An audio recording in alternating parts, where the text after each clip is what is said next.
नमस्कार मित्रों, भौतिक विज्ञान प्रकरण नंबर 3 सुरेख पथ पर गति। लास्ट लेक्चर में आपने જોયું કે ઊર્ધ્વ દિશામાં પદાર્થ જો ગતિ કરતો હોય તો એને મહત્તમ ઊંચાઈ સુધી પહોંચવા માટે કેટલો સમય લાગે છે અને એ મહત્તમ ઊંચાઈ પ્રાપ્ત કરવા માટે કેટલું અંતર કાપે છે। આ બંનેના સમીકરણ આપણે જોયા, બરાબર છે। चलो હવે આપણે આગળ જઈએ। લાસ્ટ લેક્ચરમાં મેં તમને કહીને ગયો હતો કે નેક્સ્ટ ટોપિક જે છે મુક્ત પતન, એ તમારે પ્રકરણ 3 અને 4 બંને માટે ઇમ્પોર્ટન્ટ છે। તો ખરેખર આ મુક્ત પતન એટલે શું? મુક્ત પતન એટલે ફ્રી ફોલ। ઓકે, સમજો કે કોઈ પદાર્થ છે તે પકડી રાખ્યો છે। હવે આ પદાર્થને હું આમ છોડી દઉં, આ શું કહેવાય? એનું મુક્ત પતન કહેવાય, બરાબર છે। ઓકે, પદાર્થને મેં પકડ્યો છે, આમ મેં છોડી દીધો છે। પદાર્થનો પ્રારંભિક વેગ કેટલો હશે? 0। તો શું મુક્ત પતનની અંદર દરેક વખતે પદાર્થનો પ્રારંભિક વેગ 0 હશે? હોઈ શકે 0? દરેક વખતે 0 હોવો જરૂરી છે? ના। જો પદાર્થને તમે આમ પકડો ને છોડી દો તો એનો પ્રારંભિક વેગ 0। પણ હવે સમજો કે પદાર્થને મેં પકડી રાખ્યો છે, આ રીતે ગતિમાં છે, આ રીતે મારો હાથ ગતિમાં છે, બરાબર છે। અને હવે હું એને છોડ દઉં તો શું એનો પ્રારંભિક વેગ 0 હશે? નહીં હોય, બરાબર છે। પદાર્થનો પ્રારંભિક વેગ એના આધારો પર ડિપેન્ડ છે। એનો આધાર કેવો છે? આધાર સ્થિર છે કે આધાર ગતિમાં છે? જો આધાર સ્થિર હોય તો એનો પ્રારંભિક વેગ 0।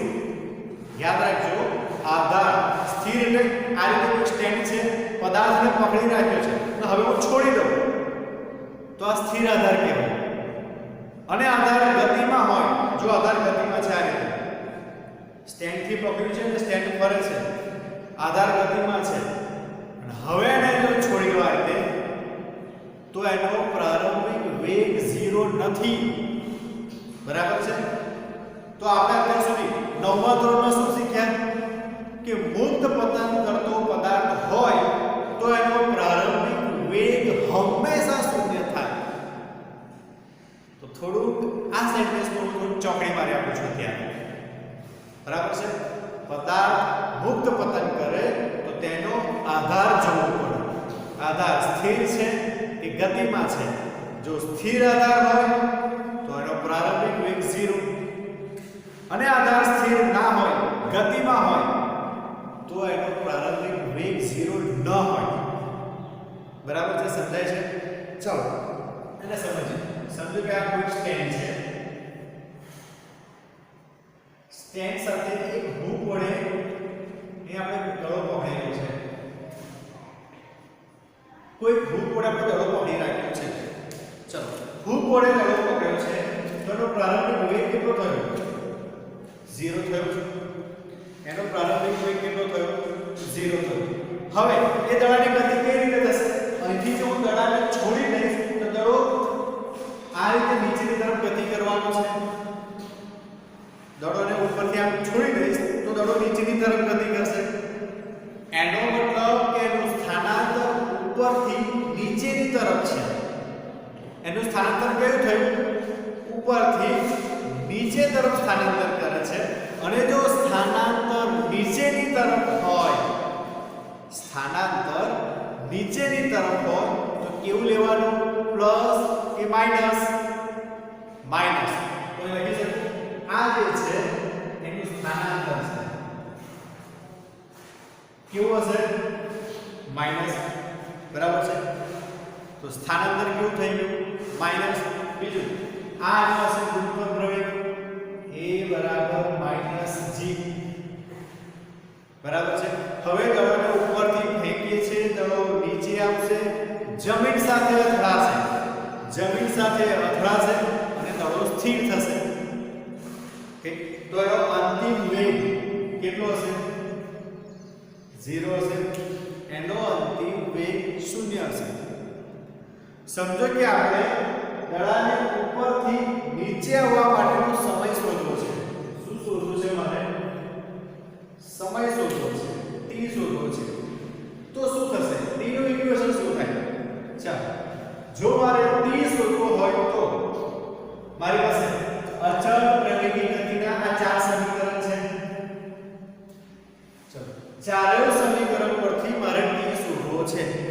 જો કોઈ એક ઇક્વેશન નથી કહેતું કે આના માટે t શોધો કે આના માટે t શોધો, આપણે બધા પરથી t શોધી શકીએ છીએ. તો બધા પરથી t શોધવો હોય કઈ રીતે શોધી શકાય? ચાલો, તો એક બાજુ છે અચળ પ્રવેગી ગતિના સમીકરણ, જે આપણે ચાર સમીકરણ જોઈ ગયા છે તે, એના ઉપરથી આપણે મુક્ત પતન કરતા પદાર્થ માટે સમીકરણ જોવાના છે. ચાલો શરૂઆત કરીએ. મિત્રો એક વસ્તુ ધ્યાનમાં જુઓ તમે કે જ્યારે પદાર્થ મુક્ત પતન કરે છે ત્યારે આ એ તો આવે જ છે. મુક્ત પતન કરે એટલે એની અંદર ગુરુત્વ પ્રવેગ આવવાનો છે. તો સૌથી પહેલા આ ચાર સમીકરણમાં જુઓ બધાની અંદર એ છે કે નહીં. જો એ હોય તો એના પરથી આપણે સમીકરણ મેળવી શકીએ, અને જો એ ના હોય તો એના પરથી સમીકરણ બનશે નહીં. તો જોઈએ આપણે શામાં છે. જો થર્ડ ઇક્વેશન જુઓ, આ ઇક્વેશનની અંદર પ્રવેગ નથી, તો આના પરથી આપણને મુક્ત પતનનું સમીકરણ મળવાનું નથી. બરાબર છે? મુક્ત પતનનું સમીકરણ મળવાનું નથી. ચાલો ઓકે, અત્યારે સમય શોધતા નથી પણ t બરાબર સમય છે એવું લઈ લઈએ છીએ. પછી એનું સમીકરણ બનાવશું. ચાલો હવે સમીકરણ શરૂઆત કરીએ. ઓકે, આ ફિગર ધ્યાનમાં આવી ગઈ. ફરી કહું છું, હું કોણે પદાર્થને પકડ્યો છે ત્યાંથી છોડવાનું છે. પદાર્થને પકડી રાખ્યો છે તો એનો પ્રારંભિક વેગ 0. બરાબર છે? અંતિમ વેગ નીચે કંઈક હશે. હું સમજી લઈએ, 0 નથી કહેતા, કંઈક હશે. અહીં નીચે આવશે ત્યારે અંતિમ વેગ કંઈક હશે. સમય લઈએ છે t, સ્થાનાંતર લઈએ છે -y.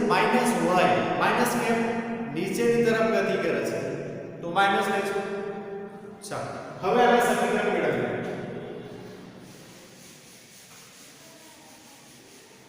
ઓકે, પહેલું ઇક્વેશન જોઈએ આપણે. પહેલા ઇક્વેશનમાં જો v બરાબર v0 પ્લસ at છે. ઓકે, સમીકરણ મેળવીએ. v બરાબર અત્યારે લખું છું v0. જો પ્રારંભિક વેગ 0 છે ને પછી લઈએ છે. અત્યારે પહેલા સમીકરણ બનાવીએ. તો v બરાબર v0 એ તે શું લખીએ? -g * t. સમીકરણ થઈ ગયું. v બરાબર v0 - gt. બીજું સમીકરણ આના પરથી x. હવે x એટલે સ્થાનાંતર થયું. આપણું સ્થાનાંતર શું હતું? -y. સ્થાનાંતર શું હતું? -y. તો લખીએ આપણે અહીં લખીએ છે -y બરાબર v0 t -1/2 gt². તો માઈનસ કેમ લખ્યા? a બરાબર -g છે એટલે તો -1/2 gt². ઓકે, આના પરથી કોઈ ઇક્વેશન બનવાનું નથી. ત્રીજું, આના પરથી શું થશે? તો લખું છું 2a એટલે -g, x એટલે -y is equal to v square minus v0 square. તો લખી શકું માઈનસ માઈનસ પ્લસ થશે તો શું થશે? 2gy બરાબર v square minus v0 square. આ ઇક્વેશન થશે. તો જો આપણને મુક્ત પતન કરતા પદાર્થ માટેના સમીકરણ મળી ગયા. ત્રણ સમીકરણ મળે છે. પહેલું છે v બરાબર v0 gt. બીજું સમીકરણ છે -y બરાબર v0t -1/2 gt². અને ત્રીજું સમીકરણ 2gy બરાબર v square v0 square. હવે સમજો કે પદાર્થનો પ્રારંભિક વેગ 0 છે. પદાર્થને હું પકડી રાખ્યો છે તો પ્રારંભિક વેગ કેટલો? 0 થાય. તો એની માટેના સમીકરણ જોઈએ. જો પ્રારંભિક વેગ 0 લો છો, આ સમીકરણ બરાબર 0 તો શું થશે v બરાબર -gt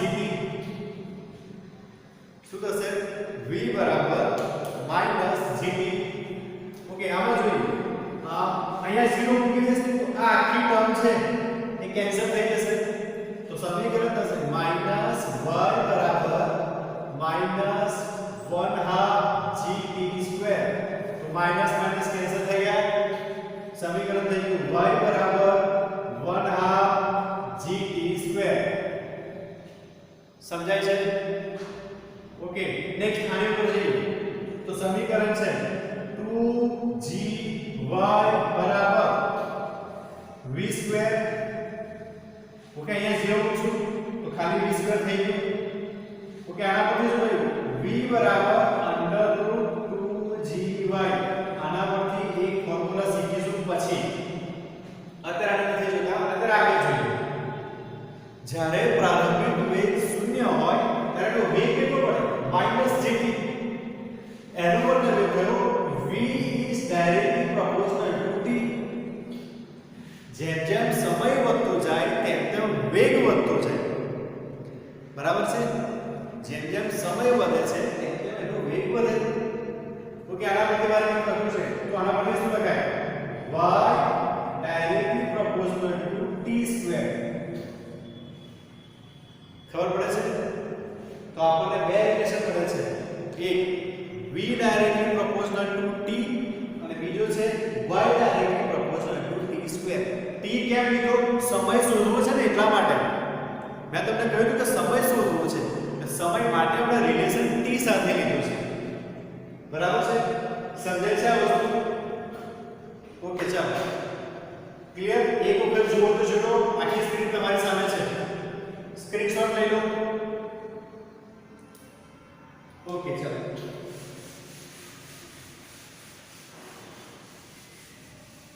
હવે આપણી પાસે જે આ રિલેશન મળ્યા છે તે ત્રણ ઇક્વેશન આપણને જે મળ્યા છે તે સમજો કે અત્યારે મારી પાસે v ચાલે છે t જો મારે એને આ રીતે દોરવું હોય તો આ રીતે દોરી શકું સમય t વેગ v હવે આ આલેખ નીચેની તરફ કેમ નો કર્યો કારણ કે પદાર્થનું સ્થાનાંતર નીચેની તરફ છે પદાર્થનું સ્થાનાંતર ક્યાં છે નીચેની તરફ છે એટલે મેં અહીંયા આલેખ લીધી નીચેની તરફ બાજુ લીધી છે અત્યારે ચાલો હવે v પ્રોપોર્શનલ t છે જેમ જેમ સમય વધે છે તેમ તેમ વેગ વધે તો આપણો આલેખ કેવો થાય સમય વધ્યો t સમય વધ્યો છે t t વધ્યો સમય વધ્યો આ રીતે આલેખ થશે આ રીતે થઈ ગયો આવો આલેખ આપણે જોઈ ગયા સ્થાન વર્સિસ સમય વેગ વર્સિસ સમય આ બધાના આલેખ જોયા હતા આવો આલેખ કોનો હતો કઈ ગતિ માટેનો છે બરાબર છે આ આલેખ શાના માટે હતો નિયમિત પ્રવેગી ગતિ માટેનો આલેખ થયો બરાબર છે તો અહીં લખી દઉં છું નિયમિત પ્રવેગી ગતિ સમજાયું બરાબર છે ચલો બીજો રિલેશન જોઈએ y પ્રોપોર્શનલ t². ફરી પાછો એક આલેખ ડ્રો કરું છું આ છે t આ છે y સ્થાનાંતર અને સમય છે હવે t² ના પ્રમાણમાં વધે છે ત્યારે સમય સ્થાનાંતર થોડું સ્થાનાંતરના પ્રમાણમાં વધે છે જો t² સમજો કે તમારું સ્થાનાંતર આ જગ્યા પર છે t² એટલે આ રીતે થશે સ્થાનાંતર આ જગ્યા પર છે તો તમારો t² આ જગ્યા પર થશે સ્થાનાંતર આ જગ્યા પર આવશે તો t² આ જગ્યા પર થશે તમારો આલેખ આ રીતે થઈને આમ જશે સમજાયું જો આલેખ કઈ રીતે ચેન્જીસ થાય છે તે જોઈ લો ખાલી આ આલેખ આપણે શું કહીશું આ આલેખ થયો આપણો પરવલય કયો આલેખ થયો આપણો પરવલય આલેખ થાય છે મુક્ત પતન નીચેની તરફ થતું હોવાથી આપણે આલેખને નીચેની બાજુ પર બતાવ્યો છે ઓકે તો આ બંને આલેખ ઓકે, હજુ ત્રીજો આલેખ પણ આવશે. હવે તમને પ્રશ્ન થાય કે રિલેશન ખાલી બે છે તો ત્રીજો આલેખ ક્યાંથી આવશે? રિલેશન તો બે ના જોયા છે, ત્રીજો આલેખ ક્યાંથી આવશે આપણે જોઈએ. ચાલો ઓકે, ત્રીજો આલેખ છે આપણી માટે સમય વર્સિસ a. કારણ કે a બરાબર શું લઈએ છે આપણે? -g. તો એનો પણ આલેખ જોઈએ તો સમજો a બરાબર છે -g. તો -g ની કિંમત તો ફિક્સ જ છે, ક્યાં તો 9.8 ક્યાં તો 10. સમય ભલે બદલાતો હશે પણ વેલ્યુ બદલાવાની નથી. તો આપણો આ આલેખ છે, સમજો કે આ કોઈ જગ્યા પર -g છે. ઓકે, તો આનો આલેખ સમય વધતો જશે, g માં કોઈ ફરક પડવાનો નથી. તો કેવો આલેખ થયો? સુરેખ. બરાબર છે. તો આ આલેખને આપણે કહીશું સુરેખ આલેખ. સમજાયું? ત્રણ આલેખ આપણે જોયા, ત્રણના રિલેશન પણ જોયા. ઓકે, હવે જે નોટ કરવા જેવી વસ્તુ છે તે આપણે આની આગળની થિયરીમાં અંતર અને સમય આ બંને માટેના ઇક્વેશન જોયા. જ્યારે અંતર જોતા હતા ત્યારે આપણે એક સૂત્ર મળ્યું હતું. જો આગળની થિયરીમાં v0 √2gh આ રીતનું હતું. v0 √2gh એનો મતલબ થાય કે પ્રારંભિક વેગ આટલો મળે. અત્યારે આપણે જોયું કે v √2g1 v √2g1 એટલે h લખી શકું 2gh. જો બંને ઇક્વેશન સરખા છે, આનો મતલબ એ થયો કે કોઈ પદાર્થને ઉપરની તરફ ધકેલું છું. બરાબર છે. તે વખતે જેટલા વેગથી ઉપર જશે એટલા જ વેગથી પદાર્થ નીચે આવવાનો છે. બરાબર છે. ઓકે, આના પરથી સમયની બાબતમાં શું કહી શકાય તે સમજો કે કોઈ પદાર્થને નીચેથી ઉપરની તરફ મૂકું છું, તેને મહત્તમ ઊંચાઈ પ્રાપ્ત કરવા માટે 10 સેકન્ડ લાગે છે. કોઈ પદાર્થને નીચેથી મહત્તમ ઊંચાઈ સુધી પહોંચવા માટે 10 સેકન્ડ લાગે છે. તો એને જમીન પર પાછો આવવા માટે કુલ કેટલો સમય લાગે? સમજો, વાક્યને સમજો. પદાર્થને મહત્તમ ઊંચાઈ સુધી પહોંચવા માટે 10 સેકન્ડ લાગે, તો એને ફરી પાછું જમીન પર જો આવવું હોય તો કુલ સમય કેટલો લાગે? જો બંને સરખા છે, પ્રારંભિક વેગ અંતિમ વેગ બંને સરખું છે, વેગ સરખો તો સમય પણ સરખો. તો જો ઉપર જવા માટે 10 સેકન્ડ લાગે તો નીચે આવવા માટે પણ 10 સેકન્ડ લાગશે. તો કુલ સમય કેટલો થયો? 10 20. બરાબર છે. કુલ સમય કેટલો લાગશે? 20 સેકન્ડ. આ બધી ટ્રીક તમારે યાદ રાખવાની છે. જેડબલઈ, નીટ અને ગુજકેટ આ બધામાં આ કોન્સેપ્ટ આવવાના જ છે. આને એકદમ ધ્યાનપૂર્વક કરવાનું છે.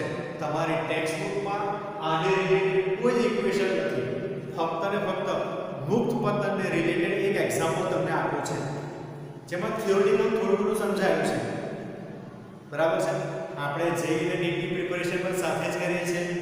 તો તમે જોયું હશે કે ઘણા બધા કોન્સેપ્ટ એવા છે કે જે તમારી ટેક્સ્ટ બુકમાં નથી અને આપણે લીધા છે. બરાબર. તો આ બધું ધ્યાનપૂર્વક કરવાનું છે. બધું ફરી પાછું એકવાર રિવિઝન કરી લો, કારણ કે હવે આપણો એક જ ટોપિક બાકી છે, સાપેક્ષ વેગ. આ સાપેક્ષ વેગ જેવો પતીશે, આ ટોપિક જેવો પૂરો થશે તરત જ આપણે એક્ઝામ્પલની શરૂઆત કરવાની છે. ઓકે, અને તે વખતે તમારે બધા સમીકરણ યાદ રાખવા પડશે, બધા આલેખ યાદ રાખવા પડશે. અને આ સમીકરણ વગર તો જે પ્રવેગી ગતિના સમીકરણ છે, મુક્ત પતન માટેના સમીકરણ છે, આ બધા સમીકરણ વગર તો એક પણ એક્ઝામ્પલ સોલ્વ થવાનો નથી. તો કોઈ પણ રીતે સમીકરણ મોડે થઈ જવા જોઈએ. બરાબર છે. તો અત્યારે અહીં સુધી રાખીએ છીએ. આ મુક્ત પતનનો ટોપિક અહીં પૂરો કરીએ. આવતીકાલે મળશું બીજા લેક્ચર લેક્ચરમાં મળશું ત્યારે આપણે સાપેક્ષ વેગ સમજવાના છે. લાસ્ટ ટોપિક જે છે તે સાપેક્ષ વેગ પૂરો કરશું અને ત્યાર પછી એના એક્ઝામ્પલ અને પછીના લેક્ચરમાં મળીશું. તો અત્યારે આટલું જ રાખીએ છીએ. મળીશું નવા લેક્ચરમાં. નમસ્કાર.